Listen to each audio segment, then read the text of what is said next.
Students, today we will study about biogeochemical cycles. So let us start.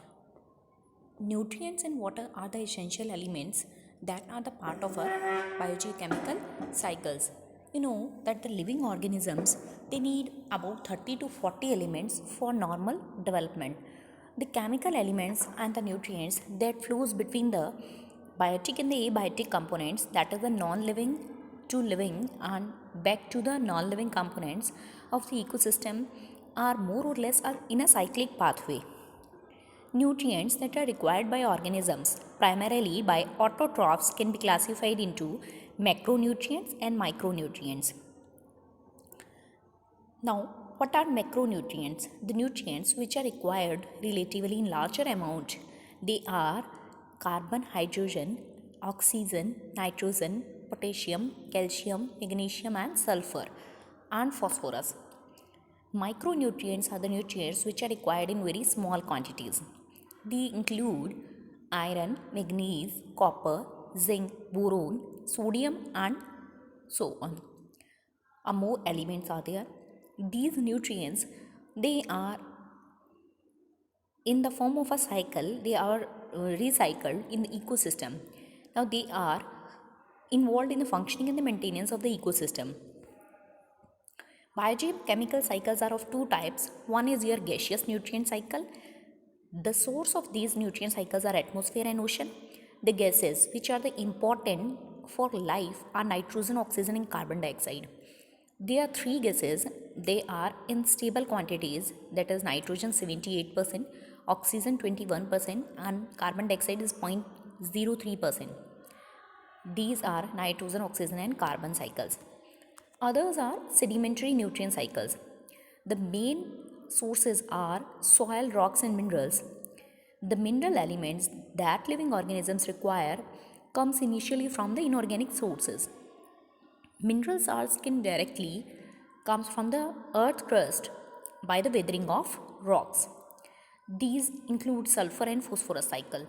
Both gaseous and sedimentary cycles involve biological and non-biological processes, and both are driven by energy. They are tied to the water or hydrologic cycle. Now, let us study about carbon cycle. The carbon is the basic building block of basic element that is necessary for our life.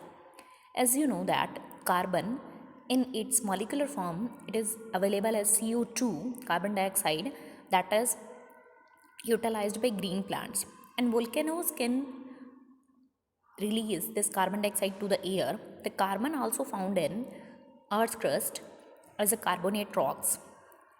The main source of carbon is carbon dioxide that is utilized by plants, and it is also dissolved in water.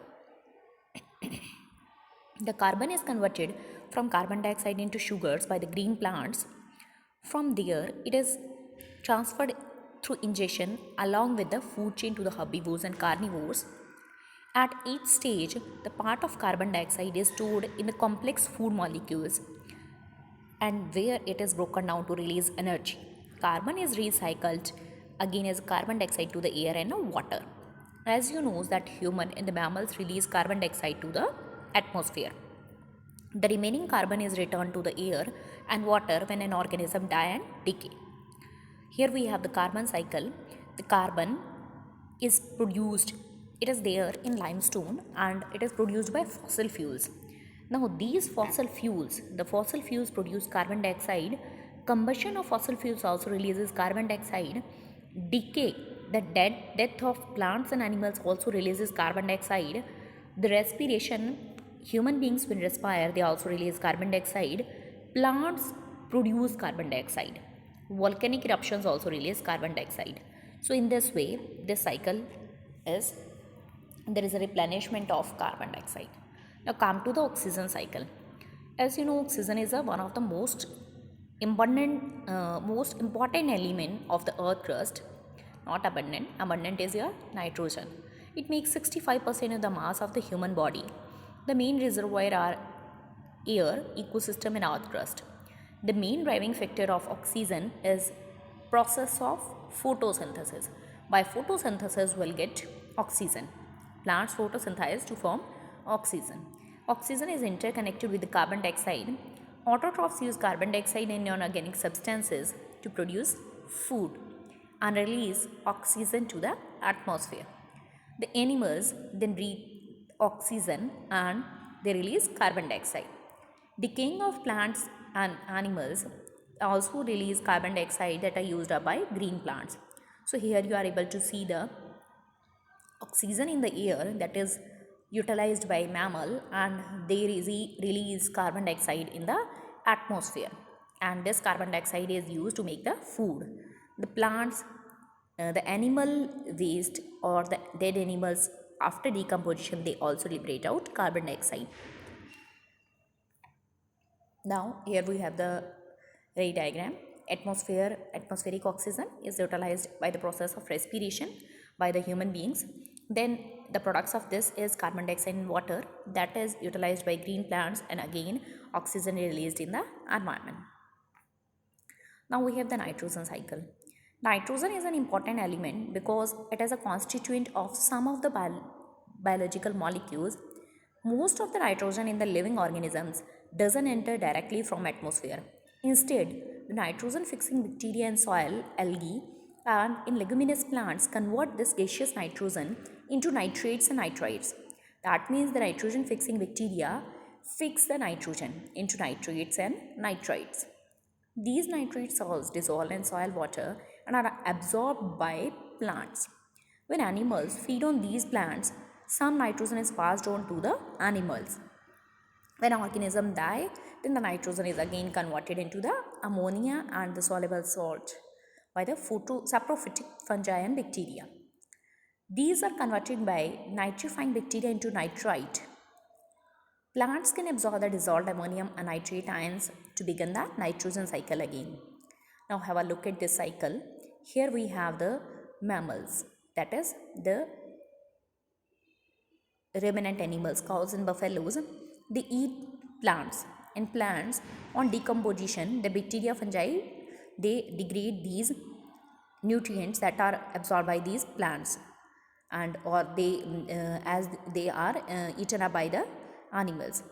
Now we have the nitrates and nitrites there in the soil and in the water also. So these are nitrogen is also there in atmosphere, which is fixed by the bacteria and the microorganisms. Four special processes that are involved in nitrogen cycle are nitrogen fixation, atmospheric nitrogen converted into nitrates, nitrites, ammonification, nitrates are converted into ammonia, nitrification, that is ammonia is converted into ammonia, and ammonia compounds are converted into nitrates accompanied by nitrite or bacteria, nitrate bacteria, nitrifying bacteria. Then denitrification, that is the nitrates are again converted into the atmospheric nitrogen, that is N2 by denitrifying bacteria. Now we have the sulfur cycle. These are the sedimentary cycles. Sulfur can be found in both gaseous and sedimentary phase. Sulfur comes from the weathering of rocks. Gaseous sulfur are from the decomposition of the organic matter, evaporation of oceans, and volcanic eruptions.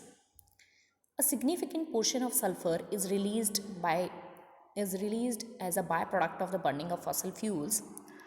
That means burning of fossil fuels release sulfur or sulfur dioxide, and this sulfur dioxide reacts with the moisture in the atmosphere to form the sulfuric acid H2SO4.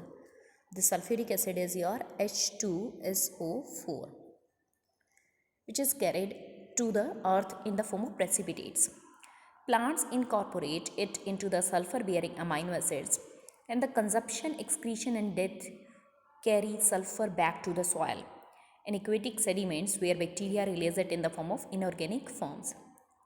Here we have the sulfur cycle, that sulfur dioxide that is produced by the combustion of fossil fuels, and after this, when these sulfates are present in the atmosphere, then they after acid precipitation, that means when the sulfur oxides reacts with the rain, then they form the acid rain. When sulfuric acid reacts with the rain, then it will form sulfuric rain, that is a that will form the acid rain, that is the acid precipitation.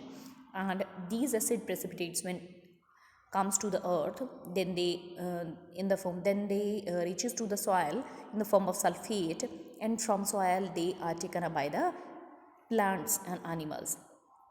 Here we have the sulfate, that is, that comes in the form of hydrogen sulfide, and elemental sulfur is also there in the in on our earth.